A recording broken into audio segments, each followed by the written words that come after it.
ఆరాధన చేసేటప్పుడు మనస్ఫూర్తిగా నువ్వు ఆరాధన చేయగలగాలి. దేవుని నువ్వు స్తుతించి నువ్వు దేవుని ఆరాధన చేస్తూ ఉండగానే ఇదిగో ఆ సాతాను శక్తులు లయపరచబడబోతున్నాయి. స్తుతి ఆరాధన అంటే ఆ యొక్క దుష్ట శక్తులు తట్టుకోలేవు.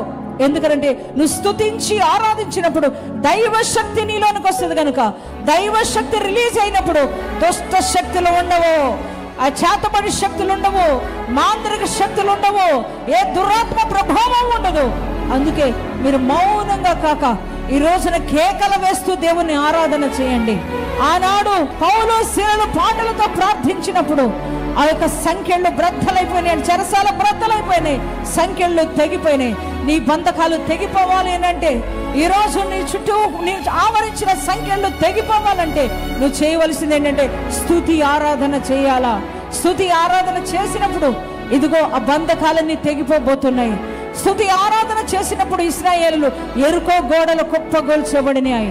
నీ ఆశీర్వాదానికి ఏ అడ్డుగోడ అడ్డుపడుతుందో, నీ యొక్క జీవితంలో సమృద్ధి రాకుండా ఏ అడ్డుగోడ అడ్డుపడుతూ ఉందో ఆ అడ్డుగోడలన్నీ కూలిపోవాలి అంటే ఇశ్రాయేలు స్తుతించినట్లుగా నువ్వు కూడా స్తుతించి ఆరాధన చేయాలి.